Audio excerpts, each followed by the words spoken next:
Bien, la idea de la actividad de hoy es una charla con personas de la Articuladora Nacional de Montevideo, del No a la Reforma, personas que vienen trabajando desde el año pasado para que no se apruebe la reforma constitucional en octubre. ¿Cuál es el motivo? El motivo es... ¿Qué le explican a la gente mejor? Bien, se va a dar una charla, un espacio de reflexión, de ver otras alternativas, ¿verdad?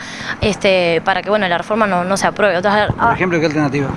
Bueno, yo voy a hablar, por ejemplo, en lo personal. Yo, en mi caso, pues soy docente y creo que, por ejemplo, la educación cumple un rol fundamental en la sociedad. Educamos a los niños, como ustedes saben, no solo en matemática, en lengua, en lo que te dice el programa, sino también en valores que hacen mejores ciudadanas y ciudadanos, ¿verdad?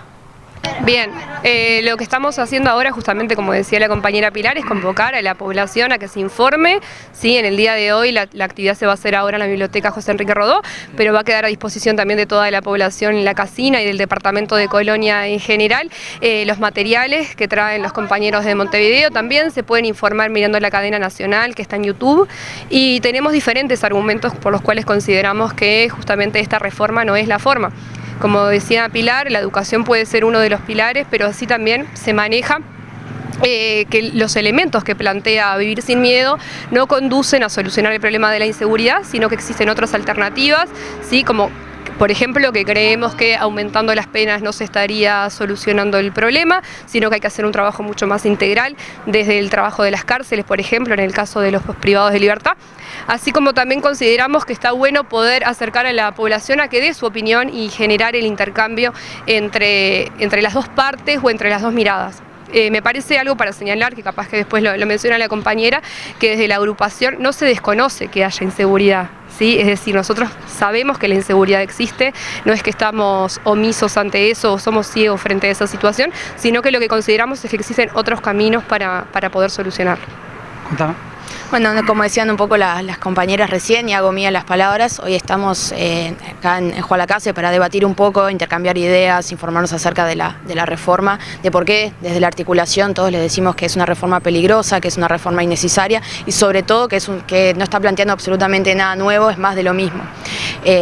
Nosotros, el eje principal que venimos sobre todo a debatir el día de hoy, más allá de la reforma, es esos otros caminos, que es capaz, creo que llegó el momento, estamos en un momento de inflexión donde es muy importante que de una vez por todas cambiemos la visión que tenemos y cambiemos un poco la forma de que tenemos de hacer las cosas. En Uruguay hace 25 años que venimos tratando el problema que, como dijo recién la compañera, no desconocemos que exista, pero hace 25 años que lo que venimos a hacer es las mismas cosas que plantea esta reforma: aumentar las penas, más represión, siempre sobre este camino que ya vemos que ha fracasado, el famoso punitivismo. Entonces, el día de hoy venimos a debatir un poco sobre esos otros caminos, intercambiar con la gente, y nosotros creemos que el cambio, y ellas que son docentes lo saben muy bien, es la educación, es el principal.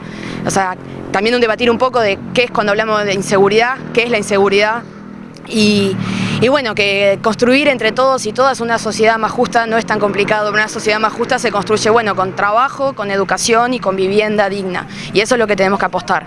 Teniendo en cuenta que no supongamos que no esté todo esto, hay que seguir esperando para que siga la inseguridad, que es real, que es vivente, que es total, que se sigan pasando estas cosas, o hay que tomar una medida más allá de que se vote o no.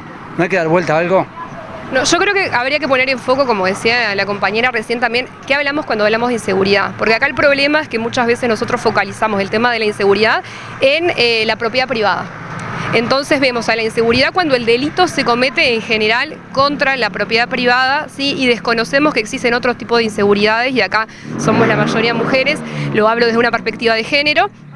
Hay un problema que es una inseguridad real que viven las mujeres día a día, que es el tema de los varones también, que es el tema de la violencia de género. Entonces también, por ejemplo, esta reforma de Vivir sin Miedo no pone el foco en este problema, que es una realidad.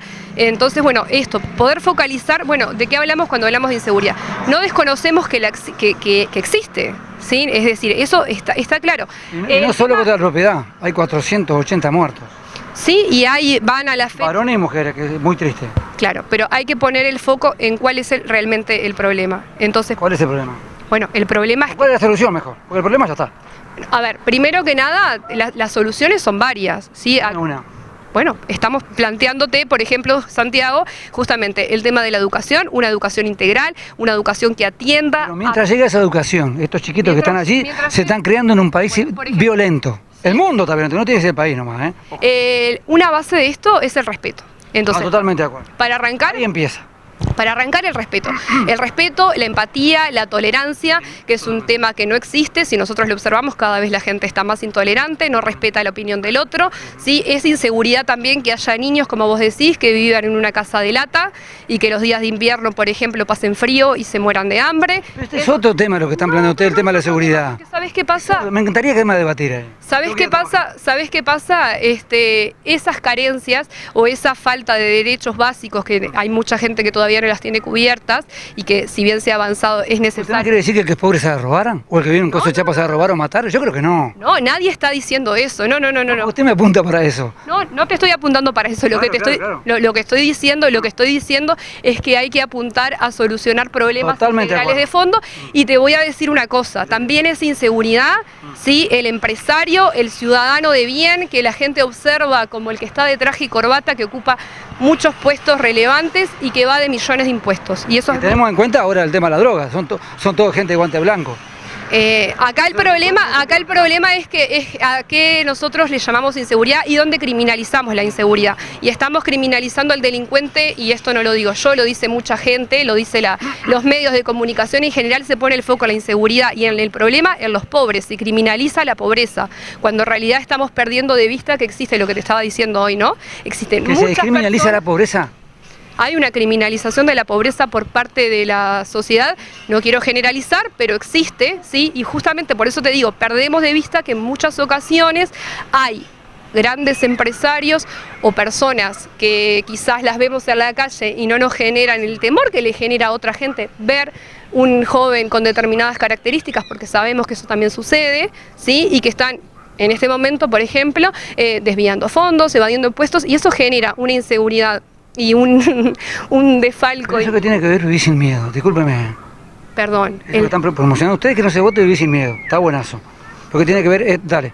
No, que es como dice la compañera, en verdad, primero creo que este debate sin lugar a dudas es muy profundo. Y repitamos y que quede muy claro que nadie esté negando que no haya un problema de inseguridad hoy en día en Uruguay. El tema es cómo lo tratamos y qué es inseguridad. ¿Qué es inseguridad para cada uno de nosotros? Como bien dijo la compañera, a mí como mujer inseguridad también es la violencia de género, que esta reforma no trata. A las víctimas, por ejemplo, no hay ningún amparo en esta reforma. Víctimas que dicen que están tan preocupados, en esta reforma no entran. Y después, los crímenes delitos de guante blanco, los Sanabria, no entran en esta reforma. Entonces, acá también tenemos que ver que la reforma, al igual que todo el sistema, es muy selectiva. Y hay una cosa que es así, la cárcel está llena de pobres, y esto va a seguir estigmatizando a las poblaciones más... Para mí la cárcel está llena de delincuentes, ¿eh? Yo no sé si Para mí.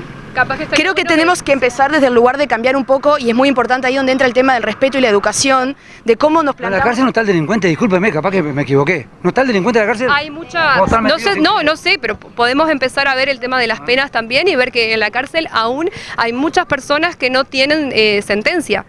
Entonces hay muchas personas que están esperando la sentencia. El código se está reformando, ¿no? Bueno, pero hay gente que está esperando la sentencia y que quizás... está siendo investigada estando dentro de la cárcel todavía, es decir que no sabemos si es una persona que cometió un delito. Las personas que cometieron un delito, evidentemente que tienen que pagar por ese delito. Ahora, eso no implica estar adentro de la cárcel y que se le priven de los derechos básicos que un ser humano tiene que tener.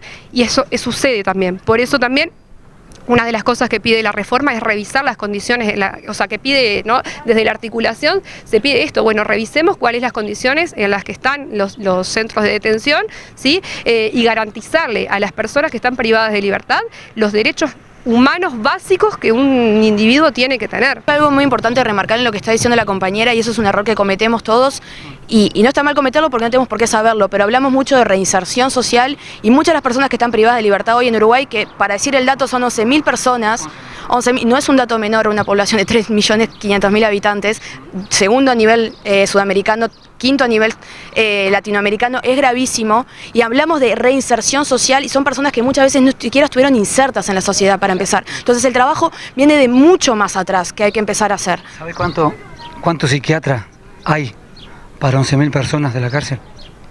Pocos. Uno. Bueno, entonces creo que estamos de acuerdo que lo que hay que hacer es reformar, repensar y reconstruir todo el sistema penitenciario y todo el sistema judicial. Hay algo que no está funcionando. Entonces nosotros como sociedad, creo que todas y todos tenemos que ser responsables de que esas personas cuando salen de la cárcel, sea por el delito que sea, lo que queremos... Ya cumplió una persona común y corriente, ¿no? Pero lo que tenemos que construir como sociedad es, está bien, esa persona cometió un delito, sea el delito que sea. Yo lo que quiero como ciudadana es que esa persona cuando salga de la cárcel no vuelva a cometer ese delito. Entonces somos todos un poco también responsables, creo, y tenemos que dejar de mirar como romper con esa barrera de ellos y nosotros, yo y vos, y empezar a construir una sociedad entre todos. Y eso solo se hace construyendo con trabajo, con educación y, como repito, también con una vivienda digna. Si esa persona sale de estar privada de libertad, sea 1 año, 2 años o 20 años, ya estar 1 año adentro en las condiciones que están las cárceles en Uruguay, 1 mes es gravísimo. Y si además sale y esa persona no tiene ninguna contención de parte de nosotros, es muy difícil. Es muy difícil que se adapte a la sociedad, a una sociedad que lo estigmatiza constantemente. ¿Quién tiene que dar la primera contención? ¿Está quien tiene el Estado en el gobierno? Es el Estado. No, yo creo que los cambios empiezan justamente desde uno.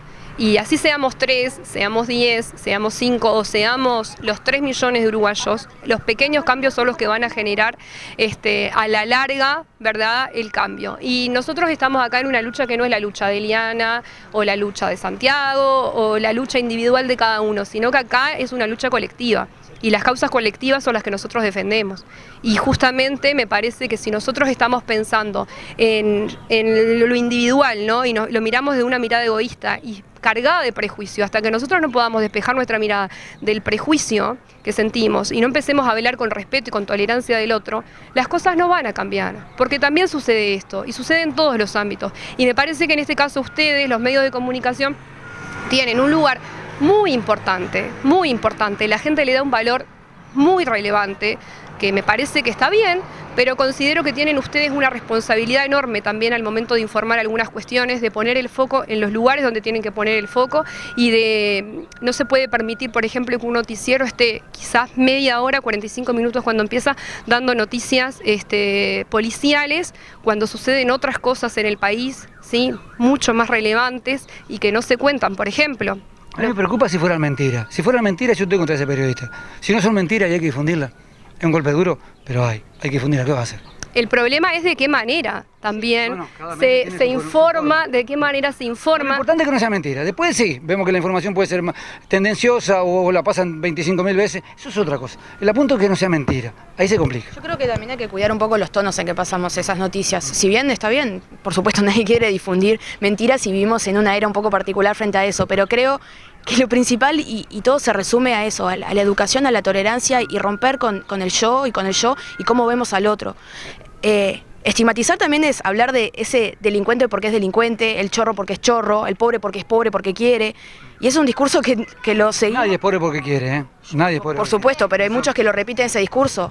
O se merece estar en la cárcel porque algo habrá hecho y no tener... Eso es otra cosa. Bueno, pero aparte son todas pequeñas cosas que cuando las ponemos a juntar y empiezan a sumar, estamos como en el momento que estamos hoy, con un problema muchísimo más grande. Muchísimo más grande. Entonces tenemos que también dejar de verlo como si no nos afectara y nosotros también no somos parte de ese problema. En algún momento también tuvimos algo que ver, porque todos somos parte de esta sociedad. Entonces, tanto tú como yo, como Eliana y como Pilar, también somos responsables de que las cosas también estén como están. El tema es que lo que tenemos que hacer en un momento, y por eso lo estamos haciendo, y por eso estamos el día de hoy construyendo estos espacios que son muy necesarios intercambiar, es de apuntar y decir, no queremos más esto. Lo que queremos, todos queremos lo mismo, todos queremos vivir en un país seguro, todos queremos que todos tengan acceso a educación, a vivienda, a trabajo, todos queremos lo mismo para todos lo queremos. Pero entonces lo que tenemos que hacer es cambiar la mirada. Y ahí vemos que donde entramos hay otros caminos, no lo estamos inventando nosotros porque es un eslogan bonito, hay otros caminos. Que lleguen pronto, por favor. Y muchísima suerte. Para eso. Gracias. No, convocar a la ciudadanía a que se continúe informando, ¿sí? Decirles que existen otras alternativas, que como dice, bueno, el eslogan, el miedo no es la forma, ¿sí? Que hay otras posibilidades y que el 27 de octubre no pongan la papeleta, para que además sepan que existe una sola papeleta y que la papeleta es votar todas las propuestas de Vivir Sin Miedo. Capaz que uno está de acuerdo con uno y con las otras 3 o 4 no, pero si la ponen, se vota todo.